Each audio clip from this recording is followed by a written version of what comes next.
Hello dear students, आज के इस वीडियो लेक्चर में हम बात करने जा रहे हैं क्लास 12 के ऑर्गेनिक केमिस्ट्री के एक chapter haloalkanes and haloarenes में से एक bit nature of C X bond का।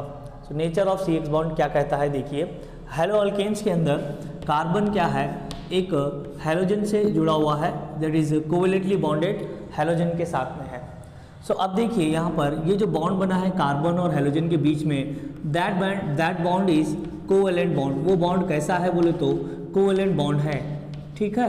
तो कोवेलेंट बॉन्ड का मतलब क्या है, ये दो जने जो है सो mutually sharing of electron takes place करें। इस nature of C X bond को समझने के लिए हमें पता रहना चाहिए कि हम इस इलेक्ट्रो नेगेटिविटी किसे कहते हैं, ठीक है। इलेक्ट्रोनेगेटिविटी का मतलब क्या है, ये क्या है, एक टेंडेंसी है। कैसी टेंडेंसी है, देखिए कि शेयर्ड पेयर ऑफ इलेक्ट्रॉन को अपनी तरफ, shared pair of electron attract towards itself. देखिए इलेक्ट्रोनेगेटिविटी क्या होती है, ये एक टेंडेंसी है एलिमेंट की जो वो शेयर्ड पेयर ऑफ इलेक्ट्रॉन को अपने तरफ अट्रैक्ट करती है। तो हमें पता है पीरियोडिक टेबल में सबसे ज़्यादा इलेक्ट्रोनेगेटिव कौन होते हैं, हैलोजन्स होते हैं। मोस्ट इलेक्ट्रोनेगेटिव कौन है, हैलोजन है। मोस्ट इलेक्ट्रोनेगेटिव कौन है, हैलोजन्स हैं, ठीक है। और हैलोजन में भी सबसे ज़्यादा इलेक्ट्रोनेगेटिव कौन है, फ्लोरीन। तो पूरे पीरियोडिक टेबल में सबसे ज़्यादा मोस्ट इलेक्ट्रोनेगेटिव कौन है, फ्लोरीन एटम है। तो हमें पता चल गया कि इलेक्ट्रोनेगेटिविटी किसे कहते हैं कि एटम की एक ऐसी टेंडेंसी है जो कहीं पर अगर शेयर्ड पेयर ऑफ इलेक्ट्रॉन है तो वो शेयर्ड पेयर ऑफ इलेक्ट्रॉन को अपने तरफ अट्रैक्ट करता है, अपने तरफ खींचता है। उस टेंडेंसी को, उस पावर को, उस ताकत को हम बोलते हैं इलेक्ट्रोनेगेटिविटी।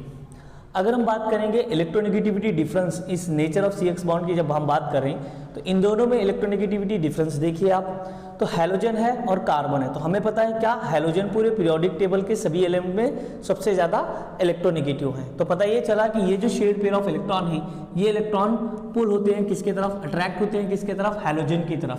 जिससे होता क्या है, ये जो कोवेलेंट बॉन्ड है, ये कोवेलेंट बॉन्ड क्या हो जाता है बोले तो पोलराइज्ड हो जाता है। ये बॉन्ड पोलराइज्ड होता है, जिससे हैलोजन के ऊपर डेल्टा नेगेटिव चार्ज और कार्बन पे डेल्टा पॉजिटिव चार्ज बन जाता है। तो हम ये कह सकते हैं कि nature of C X bond कैसा है, पोलर। और इस पोलर नेचर की वजह से ये जो भी कंपाउंड है जिसके अंदर सी एक्स बॉन्ड होता है, वो कंपाउंड हो जाते हैं हाईली रिएक्टिव कंपाउंड्स, ठीक है।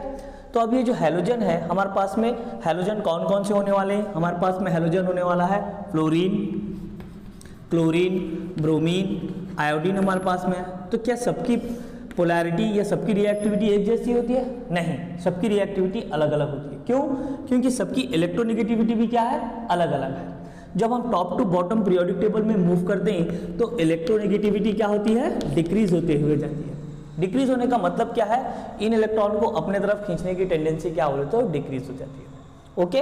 और दूसरा कि जब हम बात करते हैं कार्बन और हैलोजन के बॉन्ड लेंथ की बात करते हैं, कार्बन और हैलोजन के जब हम बॉन्ड लेंथ की बात करेंगे तो बॉन्ड लेंथ में क्या होगा, देखिए फ्लोरीन सबसे स्मॉलेस्ट है अमंग हैलोजन और आयोडीन क्या है, सबसे लार्जेस्ट है अमंग हैलोजन्स। तो पता क्या चला हमारे को कि कार्बन और फ्लोरीन का बॉन्ड क्या है बोले तो छोटा है, किसके हिसाब से, कार्बन और क्लोरीन के बॉन्ड के हिसाब से। और कार्बन और क्लोरीन का बॉन्ड छोटा है किसके कंपैरिजन में, कार्बन और ब्रोमीन के बॉन्ड के हिसाब से। कार्बन और ब्रोमीन का बॉन्ड छोटा है किसके हिसाब से, कार्बन और आयोडीन के बॉन्ड के हिसाब से। तो ये बात हो गई किसकी, बॉन्ड लेंथ की, ये बात हो गई बॉन्ड लेंथ की। तो कार्बन बॉन्ड लेंथ कैसा होता है, देखिए कार्बन और फ्लोरीन का बॉन्ड छोटा होता है, क्यों, क्योंकि ये स्मॉलेस्ट एटम है, ठीक है।